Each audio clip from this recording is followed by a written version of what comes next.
नमस्कार, आपण पाहताय द कोकण न्यूज। दत्तदासांचे दास स्वामी महादेवानंदजी दत्त मंदिरात हरिनाम यज्ञ सोहळा व याग सोहळा उत्साहात संपन्न।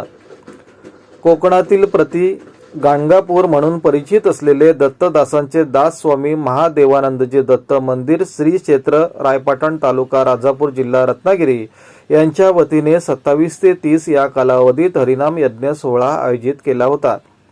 तसेच यावेळी विश्वशांती व जनकल्याण प्रित्यर्थ गणेश याग, विष्णू याग, रुद्र याग, चंडी याग आणि सूर्य याग आयोजित करण्यात आला होता।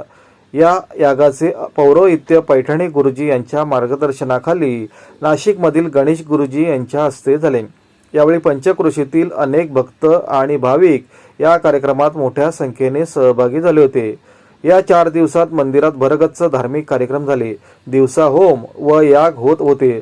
त्यानंतर दुपारी ज्ञानेश्वरी पारायण, संध्याकाळी हरिपाठ आणि रात्री कीर्तन असे कार्यक्रम झाले। 30 जानेवारी रोजी दुपारी काल्याचे कीर्तन झाल्यानंतर हरिनाम यज्ञ सोहळ्याची सांगता झाली। दरम्यान यावेळी मंदिर परिसरातील औदुंबर झाडाच्या छायेखाली नृसिंह सरस्वती यांच्या मूर्तीची प्रतिष्ठापना करण्यात आली। मूर्तीची मिरवणूक काढून मोठ्या भक्तिभावाने विधिवत अशी तिची स्थापना करण्यात आली।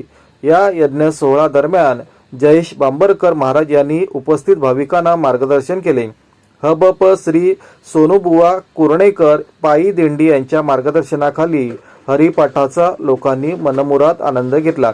माऊलीचे नाव घेत मुले, स्त्रिया, आबालवृद्धांनी ठेका धरला होता।